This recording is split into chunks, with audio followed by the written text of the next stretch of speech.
Hey, I had gotten a question on how to draw a Punnett square on this worksheet, so I figured I'd make a quick video on showing you maybe how you can do something like that, a couple different ways that I thought might be helpful into the future. So, right here is a question about drawing a Punnett square and labeling it as whether it's O, A, B, and so on. So I'm going to click onto this question. I'm going to go to Insert, and I can insert a number of things. I think a table would actually work really well.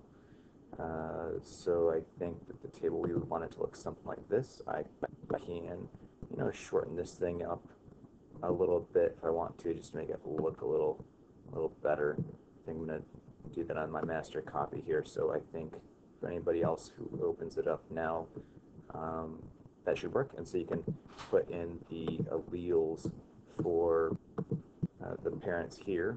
The parents, this would be mom and dad up here, and then it would be the possible children here. And then this one doesn't really get used, so I can right click on that, and let's see, I should be able to go to table properties and choose a background color that is black. And that should do it. So that way that one doesn't get used and no one gets confused in the future.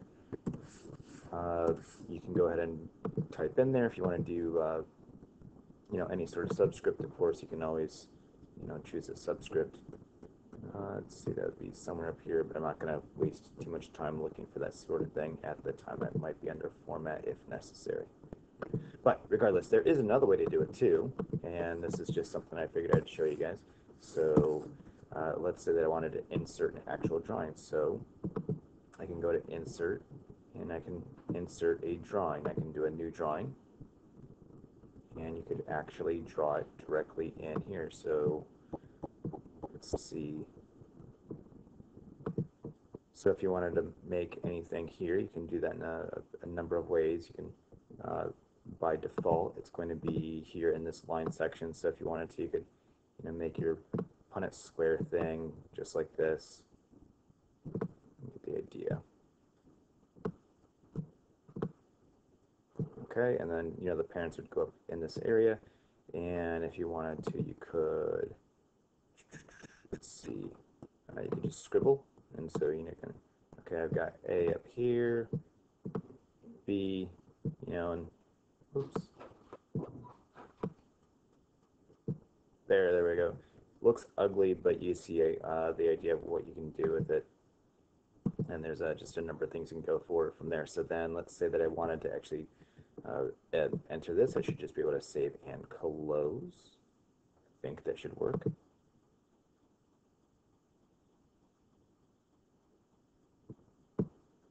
Now there it is. And so it went ahead and inserted it for me. If I double click on it, it'll open it back up. I can make changes and again save and close. Apparently I have to click on that twice, but regardless, you get the idea. Okay, so that's how you can insert things in. And then one last way, which I can't show you on here, but you can do it from your phone. If you were to open this up from your Android or iPhone device, if it's Android, you're going to have to, or in either case, you'll have to actually download, Google Docs or also perhaps a Google Drawing. But if you have Google Docs and you open it up on your phone, you could draw it out on a piece of paper.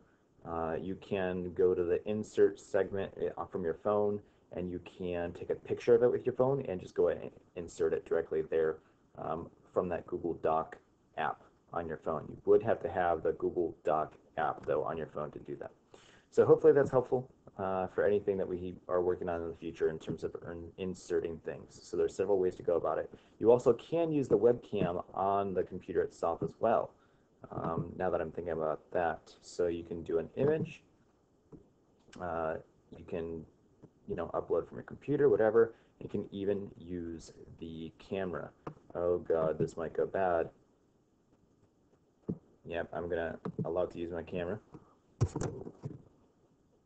And so you would do that. And I'm gonna, take a picture, click, and there you go. I can insert it, but I'm not actually gonna insert it because that would be bad. So there you go. That's the end of it. Hope that helps. Okay, bye.